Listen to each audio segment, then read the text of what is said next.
ನಮಸ್ಕಾರ ಸ್ನೇಹಿತರೆ, ಕನ್ನಡ ಸುಭಾಷಿತಗಳು ಎನ್ನುವ ವಿಡಿಯೋಕ್ಕೆ ಸ್ವಾಗತ. ಚಾನಲನ್ನು ಸಬ್ಸ್ಕ್ರೈಬ್ ಮಾಡ್ಕೊಳ್ಳಿ, ವಿಡಿಯೋನ ಪೂರ್ತಿಯಾಗಿ ನೋಡಿ, ವಿಡಿಯೋಗೊಂದು ಲೈಕ್ ಕೊಡಿ. ಜೀವನದಲ್ಲಿ ಕೆಲವು ನೋವುಗಳು ಬದುಕಲು ಬಿಡುವುದಿಲ್ಲ, ಹಾಗೆ ಕೆಲವು ಜವಾಬ್ದಾರಿಗಳು ಸಾಯಲು ಬಿಡುವುದಿಲ್ಲ. ಮಾಡಿದ ಸಹಾಯ ಮತ್ತು ಮಾಡಿದ ದಾನ ಇವೆರಡನ್ನು ಮರೆತು ಬಿಡಬೇಕು, ಆದರೆ ಪಡೆದ ಸಹಾಯ ಮತ್ತು ದಾನವನ್ನು ನೆನಪಿಟ್ಕೊಳ್ಬೇಕು. ಅಹಂಕಾರ ಒಳ್ಳೆಯ ಸಂಬಂಧಗಳನ್ನು ಹಾಳು ಮಾಡುತ್ತೆ, ದುರಹಂಕಾರ ಜೀವನವನ್ನೇ ಹಾಳು ಮಾಡುತ್ತೆ. ಇವೆರಡನ್ನು ಜೀವನದಲ್ಲಿ ತ್ಯಜಿಸಿ ಬದುಕಬೇಕು. ಚಾಡು ಮಾತುಗಳಿಂದ ಸಂಬಂಧಗಳನ್ನು ನಾಶ ಮಾಡುವುದು ಅತ್ಯಂತ ಹೇಯವಾದ ಪಾಪಗಳನ್ನು ಮಾಡಿದ ಹಾಗೆ. ಹಣಕ್ಕಾಗಿ ಬದುಕುವವರು ಅತ್ಯಂತ ಲೋಭಿಗಳು, ಕ್ರೂರಿಗಳು ಆಗಿರುತ್ತಾರೆ. ಎಷ್ಟೇ ಗಳಿಸಿದರೂ ಅವರಿಗೆ ಜೀವನದಲ್ಲಿ ತೃಪ್ತಿಯೇ ಇರುವುದಿಲ್ಲ. ಸಿರಿ ಇದ್ದಾಗ ವಿನಮ್ರತೆಯಿಂದ ಇರಬೇಕು, ಬಡತನ ಇದ್ದಾಗ ಧೈರ್ಯದಿಂದ ಇರಬೇಕು.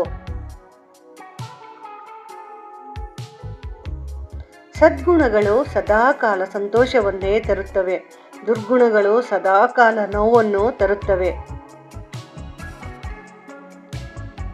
ಜಗತ್ತಿನಲ್ಲಿ ಸುಳ್ಳು ಪೊಳ್ಳು ಆಡಿಕೊಂಡು ಆಟವಾಡುವವರ ಬಗ್ಗೆ ಎಚ್ಚರವಾಗಿ ಇರಬೇಕು. ಒಳ್ಳೆಯ ಸಂಬಂಧಗಳನ್ನು ಉಳಿಸಿಕೊಳ್ಳುವಾಗ ಕೆಲವು ಕೆಟ್ಟ ಸಂಬಂಧಗಳನ್ನು ಬಿಟ್ಟು ಬಿಡುವುದರಲ್ಲಿ ತಪ್ಪೇನಿಲ್ಲ. ಯಾರನ್ನೂ ಅತಿಯಾಗಿ ತಿದ್ದಲು ಹೋಗಬಾರದು, ಏಕೆಂದರೆ ಹಾಳೆಯಲ್ಲಿ ಅಕ್ಷರವನ್ನು ಹೆಚ್ಚು ಹೆಚ್ಚು ತಿದ್ದಿದಷ್ಟು ಹಾಳೆಯೇ ಹರಿಯುತ್ತದೆ. ಸದಾಕಾಲ ದ್ವೇಷ ಸಾಧಿಸುವ ವ್ಯಕ್ತಿಗಳು ಪ್ರೀತಿ ತೋರಿಸಲು ಪ್ರಾರಂಭ ಮಾಡಿದರು ಎಂದಾದರೆ ಅದರ ಹಿಂದೆ ಕೆಟ್ಟ ಹುನ್ನಾರವಿರುತ್ತದೆ. ಮನಸ್ಸು ಮತ್ತು ಮಾತು ಎರಡೂ ಸ್ಫಟಿಕದಂತೆ ಸ್ವಚ್ಛವಾಗಿರಬೇಕು. ಜಗದಲ್ಲಿ ಯಾರೂ ಏನನ್ನೂ ನಿರೀಕ್ಷಿಸದೆ ನಿಮಗೆ ಸಹಕರಿಸುವುದಿಲ್ಲ.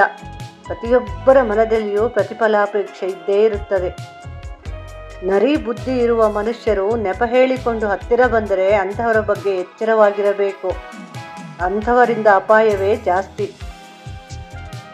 ಹಿಂದುಂಡು ಹೋಗಿ ಹಿಂದಿನಿಂದ ಚಾಡಿ ಮಾತುಗಳಿಂದ ತಂದು ಹಾಕುವ ಜನರಿಂದ ದೂರವಿರಬೇಕು. ಚಾನಲನ್ನು ಸಬ್ಸ್ಕ್ರೈಬ್ ಮಾಡ್ಕೊಳ್ಳಿ, ವಿಡಿಯೋವನ್ನು ಎಲ್ಲರಿಗೂ ಸಹ ಶೇರ್ ಮಾಡಿ. ಓದೋ ಮಕ್ಕಳಿಗಂತೂ ಈ ಸುಭಾಷಿತಗಳು ಹೆಚ್ಚು ಹೆಚ್ಚು ಪ್ರಚಲಿತ ಆಗುವ ಹಾಗೆ ಮಾಡಬೇಕು.